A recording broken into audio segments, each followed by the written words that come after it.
Bolehkah ibu hamil dengan riwayat sesar untuk melahirkan normal?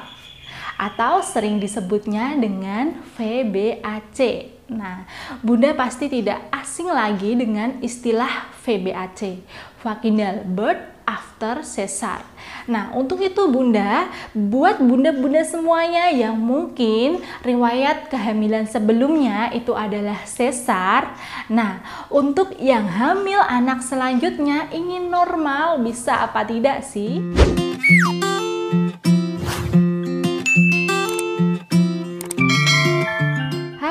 Assalamualaikum warahmatullahi wabarakatuh. Kembali lagi bersama Bidan Irawati, masih di channel Bunda Bidan Irawati.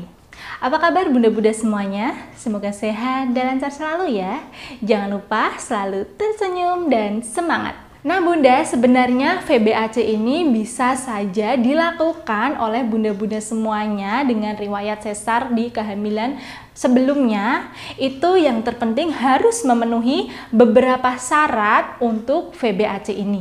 Apa saja syaratnya yang harus bunda ketahui supaya bunda bisa melakukan VBAC ini berjalan dengan lancar? Nah, langsung saja syaratnya adalah yang pertama, bunda harus tidak memiliki riwayat panggul sempit. Nah, panggul sempit itu bisa bunda ketahui dengan bunda memeriksa ukuran panggul, baik panggul luar maupun panggul dalam. Tapi yang terpenting bunda harus mengecek ukuran panggul dalam. Di mana bunda bisa mengecek ukuran panggul dalam? Nah, bunda bisa mengecek ukuran panggul dalam ketika usia kehamilan bunda sudah memasuki 37 minggu. Nah, usia 37 minggu itu dimana usia minimal bayi bisa lahir. Nah, untuk mempersiapkan semuanya, bunda wajib sekali mengetahui apakah panggul bunda sempit apa tidak dengan mengecek ukuran panggul dalam. Nah, mengeceknya itu bisa di bidan atau di dokter kandungan saat bunda setelah USG. Tapi biasanya walaupun tidak dilakukan pengecekan panggul dalam, asalkan tinggi bunda itu tidak di bawah 145 cm. Nah, syaratnya itu untuk tinggi badan itu biasanya tidak boleh di bawah 145 cm. Biasanya kalau tingginya itu 145 cm ke atas itu sudah kemungkinan panggulnya tidak sempit. Kemudian yang kedua itu bisa ditandai dengan masuknya kepala janin di dalam panggul, atas ya. Jadi kalau sudah hasil pemeriksaannya itu sudah diketahui, oh ini kepala si dedek bayinya sudah masuk ke dalam panggul, sudah mapan istilahnya, itu artinya panggul bunda tidak sempit lagi. Namun untuk meyakinkannya lagi, karena panggul atas sudah tidak sempit, bunda boleh mengecek ukuran panggul dalamnya ya. Nah, syarat yang kedua setelah panggul bunda dinyatakan tidak sempit, yang kedua adalah jaraknya. Jarak persalinan untuk VBAC itu adalah minimal 2 tahun.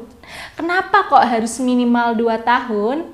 Karena yang namanya rahim setelah mengandung besar, hamil, kemudian melahirkan, ibarat balon itu sudah pernah mengembang, kemudian dia akan mengalami masa dimana untuk pemulihan. Nah, masa pemulihannya itu minimal 2 tahun supaya benar-benar kondisi rahim bunda, kondisi organ reproduksi bunda itu benar-benar sudah kembali seperti semula, sudah siap untuk hamil lagi. Nah bunda, bahayanya jika bunda hamilnya kurang dari 2 tahun itu bisa dampak buruknya menyebabkan yang namanya ruptur uteri.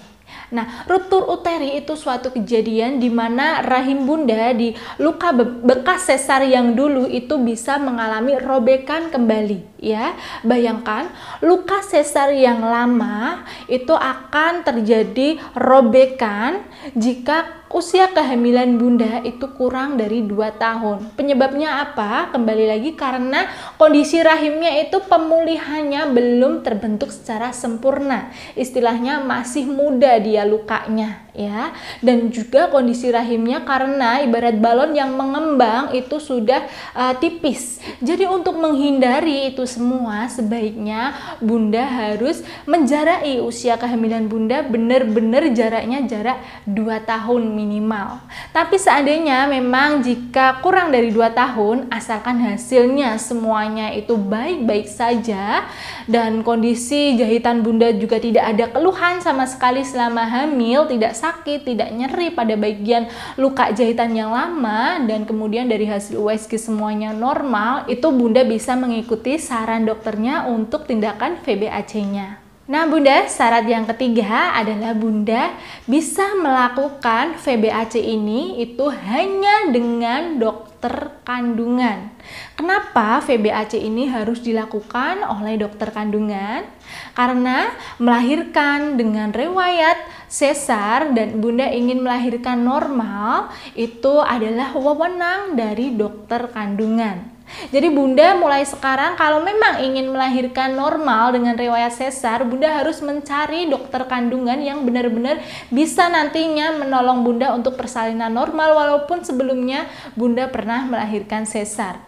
Di mana Bunda bisa melakukan persalinannya? Nah, bisa Bunda lakukan di rumah sakit terdekat. Bunda bisa konsultasi terlebih dahulu di pihak rumah sakit atau pada dokter kandungan di rumah sakit untuk menanyakan apakah bisa di rumah sakit ini untuk melahirkan VBAC. Dan pertanyaannya, apakah di bidan tidak boleh melakukan VBAC ini?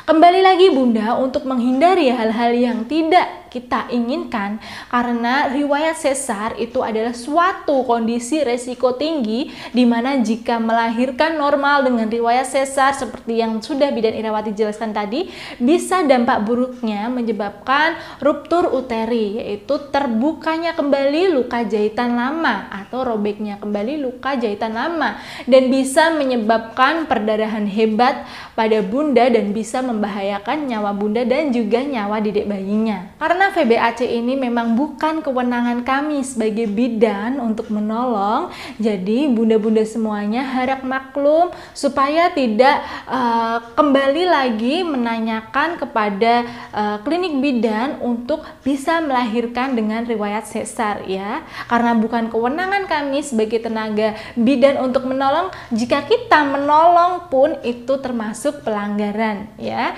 Jadi tidak diperbolehkan ya Bunda. Tapi misalnya di tempat bidan itu sudah bekerja sama dengan dokter kandungan yang pronormal yang bisa membantu Bunda untuk VBAC, itu boleh-boleh saja.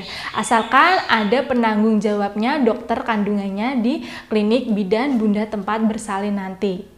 Dan syarat yang terakhir, Bunda bisa melakukan VBAC ini asalkan hasil laboratorium Bunda itu semuanya normal dan juga hasil pemeriksaan USG Bunda itu semuanya normal. Boleh Bunda bisa dengan lancar, dengan aman untuk melakukan VBAC ini ya. Nah Bunda, cukup sekian yang dapat Bidan Irawati sampaikan pada kesempatan kali ini. Kurang dan lebihnya Bidan Irawati mohon maaf. Wassalamualaikum warahmatullahi wabarakatuh. Dadah.